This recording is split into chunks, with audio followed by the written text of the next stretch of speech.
नमस्कार। In news programme में आपका स्वागत है। आज हम लोग अंतर्राष्ट्रीय संबंध से जुड़ी हुई एक बहुत ही अहम टॉपिक को लेकर के उपस्थित हुए हैं। आज की खबर में हम ये जानने की कोशिश करेंगे कि हाल के समय में भारत और चीन को लेकर एक जो नया विषय, विवाद का विषय उभरा है वह क्या है और इससे संदर्भित और क्या कुछ नई बातें निकलकर सामने आ रही हैं। आज के टॉपिक का जो टाइटल रखा गया है वो टाइटल है अरुणाचल पर चीन की नई चाल। यहाँ पर इस टॉपिक से आप समझ पा रहे होंगे कि अरुणाचल प्रदेश में चीन किस तरीके से कुछ हस्तक्षेप करने की कोशिश कर रहा है और इसे मद्देनजर रखते हुए भारत का क्या कुछ पक्ष है और इससे जुड़े हुए अन्य क्या कुछ डायमेंशंस उभर कर सामने आ रहे हैं। यदि हम डायमेंशंस की बात करें तो आज की चर्चा में जो हम डायमेंशंस रखने वाले हैं वो है खबर क्या है। सबसे पहले हम खबर पर एक नज़र देख लेंगे, इसके बाद समझेंगे कि विवाद की पृष्ठभूमि क्या है, बैकग्राउंड क्या है। इसके बाद ये समझने की कोशिश करेंगे कि आखिर अरुणाचल का महत्व क्या है, ताकि ये समझा जा सके कि चीन आखिर अरुणाचल में इतनी दिलचस्पी क्यों ले रहा है। और इसके बाद आज की पूरी चर्चा के आधार पर जो सवाल बन सकता है उस सवाल पर हम बात करेंगे। तो आइए सबसे पहले देख लेते हैं कि आखिर खबर है क्या। खबर की बात करें तो खबर में आप यहाँ पर देख रहे होंगे, China now raises heat on Arunachal Pradesh, names 15 more sites. कहने का मतलब यह है कि चीन ने कल ही यानी कि कल बृहस्पतिवार के दिन चीन ने अरुणाचल प्रदेश के 15 स्थानों के बारे में एक सूची जारी की और उसने कहा कि ये चीन के अंतर्गत ही आता है। और इस लिहाज से यह एक खलबली वाली स्थिति को जन्म देता है, क्योंकि भारत अरुणाचल प्रदेश को अपना अभिन्न अंग मानता है। अरुणाचल प्रदेश भारत का अभिन्न हिस्सा है, राज्य है। और इस बीच जब चीन ने इस तरीके से अरुणाचल प्रदेश के 15 स्थानों के अपने ऑफिशियल मैप में दर्शाने की बात कही है तो ये निसंदेह तौर पर भारत के लिए विचारणीय है, चिंतनीय है। यहाँ मैं आपको क्लियर कर दूं कि चीन ने अरुणाचल प्रदेश को किस नाम से संबोधित किया है। चीन ने अरुणाचल प्रदेश को जांग नान नाम से संबोधित किया है। यहाँ पर आप ध्यान रखिएगा, जांग नान नाम से संबोधित किया है अरुणाचल प्रदेश को। और इस तरीके से ये जो 15 स्थान हैं, इन 15 स्थानों पर चीन ने अपना एक दावा पेश करने की कोशिश की है कि ये 15 स्थान हमारे अंतर्गत आते हैं।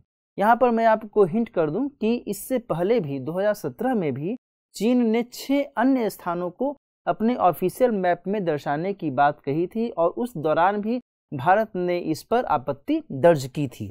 आगे हम बात करते हैं इससे संबंधित जो अन्य महत्वपूर्ण बिंदु क्या कुछ हैं। महत्वपूर्ण बिंदुओं की बात करें कि आखिर ये 15 स्थान कौन कौन से हैं। 15 स्थानों में से जो 8 स्थान हैं वो 8 रेसिडेंशियल एरियाज हैं, है ना। रेसिडेंशियल एरियाज मतलब जो भी वहाँ पर अरुणाचल प्रदेश के कुछ निवास क्षेत्र हैं उन्हें चीन ने दर्शाने की कोशिश की है, रेसिडेंशियल एरियाज को। और इसके साथ साथ 4 पर्वत, 2 नदियां और एक जो है ये पहाड़ी दर्रा, माउंटेन पास है ना। इसका नाम क्या है, सेला, ठीक है ना। तो इन सभी को इसने दर्शाने की कोशिश की है। इन्हीं 15 जो स्थान हैं इन्हें अपने मानचित्र में दर्शाने की पेशकश की है। और इस तरीके से यदि ये 15 जो स्थान हैं चीन की ऑफिशियल मैप के अंतर्गत यदि आते हैं तो निसंदेह तौर पर भारत के लिए चिंता वाली बात है। भारत की अखंडता के संदर्भ में जो बात की जाती है कि भारत एक विभिन्न राज्यों का एक अखंड देश है, तो इस लिहाज से भारत के लिए निसंदेह तौर पर चिंतनीय स्थिति को ये जन्म देता है। इसके अलावा मैं आपको ये भी बता दूं कि भारत की तरफ से जो आपत्ति दर्ज की गई है वर्तमान में, इसमें भारत के विदेश मंत्रालय के प्रवक्ता ने ये स्पष्ट कहा है कि चीन को यह नहीं भूलना चाहिए कि अरुणाचल प्रदेश भारत का अभिन्न हिस्सा है, इंटीग्रल पार्ट है। और दूसरी बात ये कि चीन 1 जनवरी 2022 से जो एक नया लैंड बॉर्डर लॉ अपनाने की बात कर रहा है, क्रियान्वित करने की बात कर रहा है, उस लिहाज से भी भारत के विदेश मंत्रालय ने स्पष्ट कहा है कि यह चीन की एक पक्षीय नीति है। क्योंकि यह एक पक्षीय नीति क्यों है, इसलिए क्योंकि द्विपक्षीय जो संबंध है भारत और चीन के बीच, बॉर्डर एग्रीमेंट को लेकर के, सीमा समझौतों के लेकर के, सीमा से संबंधित मसलों को लेकर के जो भी द्विपक्षीय वार्ताएं हैं, उन वार्ताओं को मद्देनजर न रखते हुए यदि चीन अपने हिसाब से, अपने मन के अनुसार, अपने मन के मुताबिक यदि कोई भी कानून लाने की कोशिश करता है तो इसका हम सिरे से खारिज करते हैं, इसे हम सिरे से जो है स्वीकार नहीं करते हैं। तो इन स्थितियों को मद्देनजर रखते हुए यह देखना होगा कि आखिर चीन जो है किस हिसाब से भारत के लिए एक नया तनाव का माहौल क्रिएट कर रहा है।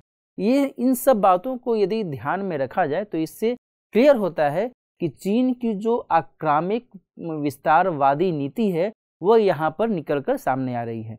आपको पता ही है कि चीन जो है जहाँ एक तरफ लद्दाख वाले क्षेत्र में बीते साल से ही गहमागहमी वाली स्थिति पैदा किए हुए है और वो जो स्थिति अभी तक सेटल्ड नहीं हुआ है, वो जो स्थिति अभी तक कहा जा सकता है कि जस की तस बनी हुई है। और अभी जब अरुणाचल प्रदेश में चीन ने एक तरीके से जो एक नई चाल चली है, ऐसी स्थिति में भारत के संदर्भ में ये विचारणीय है कि भारत इन पूरे मामलों पर क्या कुछ रुख अपनाता है ना। तो यहाँ पर आप समझ सकते हैं कि ये जो महत्वपूर्ण बिंदु हैं, पहली बात तो यह है कि 15 स्थान कौन कौन से हैं, इसको मैंने आपको क्लियर कर दिया। दूसरी महत्वपूर्ण बात कि भारत ने इस पूरे चीन की जो नई चाल है, इस चाल को भारत ने सिरे से खारिज किया है और अरुणाचल प्रदेश को अखंड हिस्सा माना है भारत का। तीसरी जो महत्वपूर्ण बात यह है कि चीन की विस्तारवादी आक्रामक नीति जो है, इस आक्रामक नीति के अगेंस्ट में भारत को कुछ कदम अपनाने की आवश्यकता नजर आती है।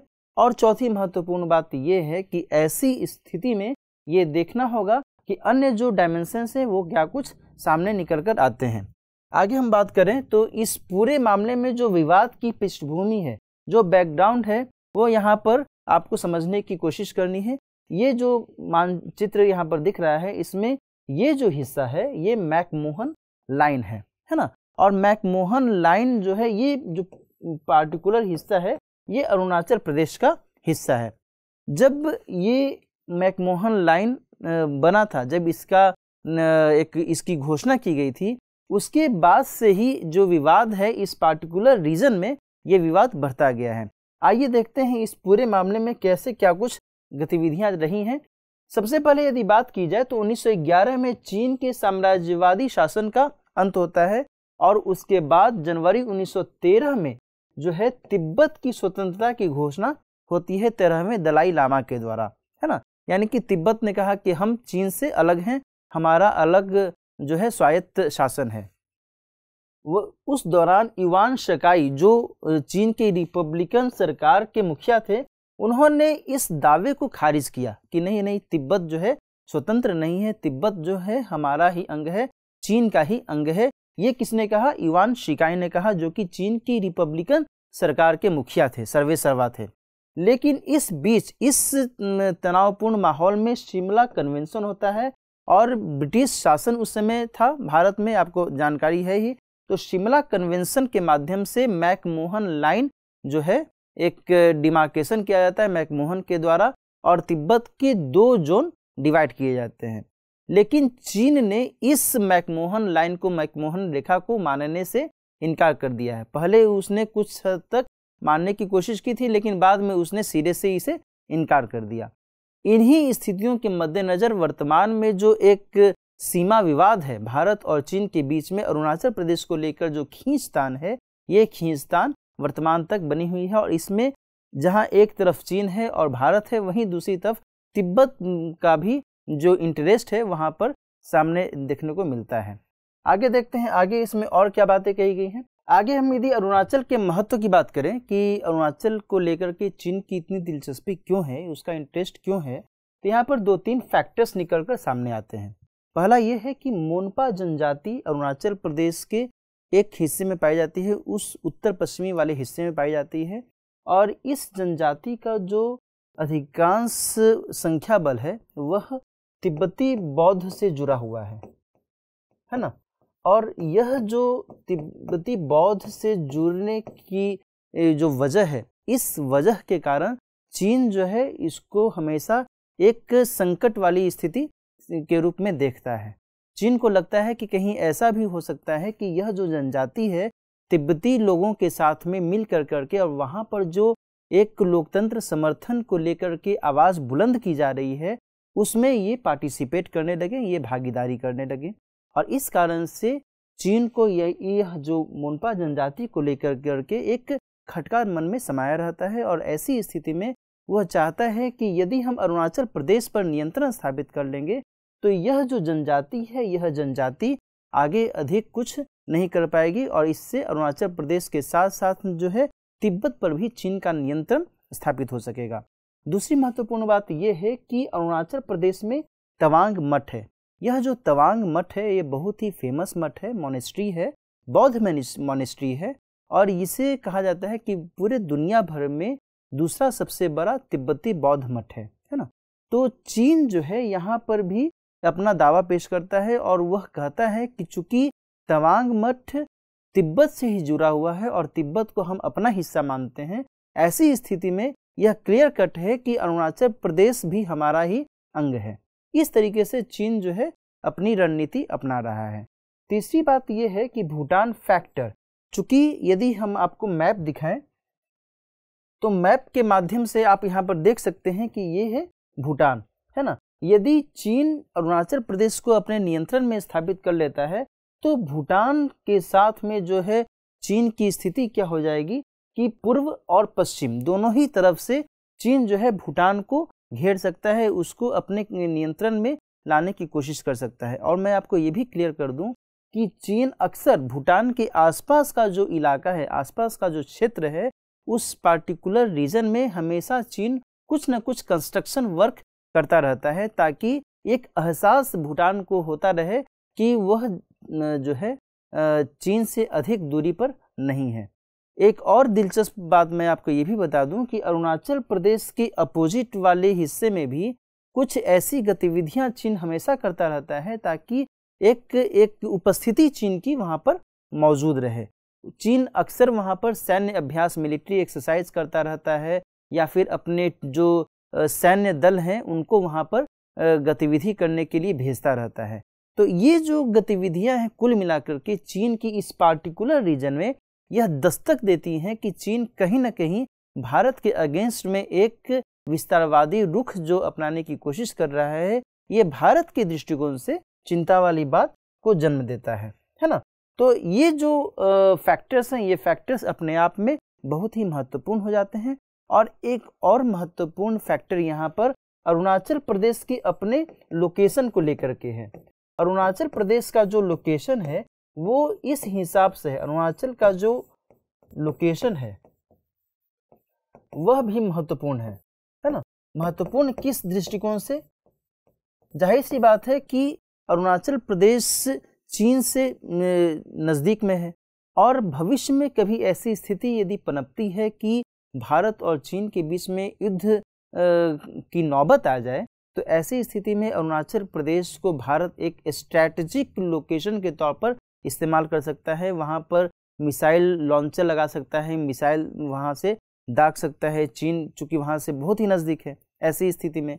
और चीन इन वजहों से भी चाहता है कि अरुणाचल प्रदेश पर भारत का जो एक नियंत्रण है वह नियंत्रण हम समाप्त करें। और इन स्थितियों को मद्देनजर रखते हुए वह इस पार्टिकुलर रीजन में हमेशा कुछ न कुछ नई चाल चलते रहता है। और अभी जो 15 स्थानों का नामकरण है उसने अपने हिस्से में करने की जो कोशिश की है ये इसी की एक बानगी है ना। तो इस लिहाज से भी आप समझ सकते हैं कि अरुणाचल को लेकर के चीन क्यों इतनी दिलचस्पी लेता रहता है। कुल मिलाकर आज की चर्चा में हम ये देख सकते हैं कि चीन जो जिस हिसाब से भारत के साथ में अक्सर तनातनी वाली स्थिति उसकी जलीय सीमा में भी रहती है, हिंद महासागर वाले क्षेत्र में भी हमने कई दफ़ा चर्चा की है और इसके साथ साथ दक्षिण चीन सागर वाले मामले में भी भारत के साथ उसकी हमेशा खींचतान बनी रहती है। वहीं भूमि सीमा को लेकर के, लैंड को लेकर के, लैंड डिस्प्यूट को लेकर के, जो एक लैंड बॉर्डर डिस्प्यूट को लेकर करके जो एक स्थिति रहती है वह वर्तमान में अभी बढ़ गई है। जहां एक तरफ जो लाइन ऑफ एक्चुअल कंट्रोल के अंतर्गत जो ईस्टर्न लद्दाख है, पूर्वी लद्दाख है, वहां पर चीन बीते साल से एक तनावपूर्ण माहौल क्रिएट कर चुका है। वहीं इधर पूर्वी इलाके में अरुणाचल प्रदेश को लेकर के भी चीन अक्सर कुछ न कुछ गतिविधि करता रहता है। और मैं आपको यहाँ पर ये भी बता दूं कि अरुणाचल प्रदेश में किसी भी माननीय की यदि यात्रा होती है, भारत के किसी भी माननीय यानी राष्ट्रपति, उपराष्ट्रपति, प्रधानमंत्री या फिर कोई और प्रमुख नेता की यात्रा होती है, तो चीन उनका विरोध करता है। चीन कहता है कि आप इन क्षेत्रों में आप बिना हमारे जानकारी के, बिना हमारे अनुमति की यात्रा नहीं कर सकते। अभी हाल ही की एक घटना है, जबकि उपराष्ट्रपति श्री वेंकैया नायडू अरुणाचल प्रदेश के दौरे पर गए थे और उस दौरान भी चीन ने आपत्ति दर्ज की थी। और उस दौरान भी भारत के विदेश मंत्रालय ने क्लियर कट कहा था कि आपको इस तरीके से आपत्ति दर्ज नहीं करनी चाहिए, क्योंकि हम अपने ही राज्य में दौरा कर रहे हैं, यात्रा कर रहे हैं, इसमें आपसे हमें पूछने की कोई आवश्यकता नहीं है और आपको किसी भी तरीके की कोई आपत्ति नहीं होनी चाहिए। तो इस तरीके से आप समझ सकते हैं कि चीन किस हिसाब से भारत के साथ एक कूटनीतिक चाल चलने की कोशिश कर रहा है। अब ऐसे में ये देखना होगा कि भारत आगे की क्या कुछ रणनीति अपनाता है। चीन के साथ जो ये तनावपूर्ण माहौल चल रहा है पूर्वी लद्दाख में, अरुणाचल प्रदेश में, इन स्थितियों को मद्देनजर रखते हुए ये देखना होगा कि भारत सरकार आगे इस पर क्या कुछ नया एक्शन लेने की बात करती है ना। आज की चर्चा में यहीं तक सीमित रखते हैं। आज की चर्चा के आधार पर जो सवाल बन सकता है उस सवाल को देख लेते हैं। सवाल है, भारत चीन के बीच अरुणाचल प्रदेश को लेकर अक्सर खींचतान होती रहती है, हालिया संदर्भ के साथ कथन का परीक्षण कीजिए। सवाल बहुत ही आसान है। यहाँ पर जो मैंने आपको विभिन्न उदाहरणों के माध्यम से बताने की कोशिश की है कि अरुणाचल प्रदेश को लेकर जो खींचतान बनी रहती है वह खींचतान क्या है, अरुणाचल प्रदेश का जो सिग्निफिकेंस है भारत के दृष्टिकोण से और चीन के दृष्टिकोण से, चीन किस हिसाब से अरुणाचल प्रदेश में अपनी पैठ बनाने की कोशिश करता है, इस पर आपको एक उत्तर लिखना होगा। और साथ ही निष्कर्ष के तौर पर यह बताना चाहिए आपको कि भारत इसमें और क्या कुछ कदम उठा सकता है। कुछ सुझाव के तौर पर भी आप इस अपने उत्तर में शामिल कर सकते हैं। आज की चर्चा में हम यहीं तक रखते हैं। मिलते हैं नेक्स्ट सेशन में किसी और महत्वपूर्ण टॉपिक के साथ। तब तक पढ़ते रहिए, स्वस्थ रहिए। नमस्कार।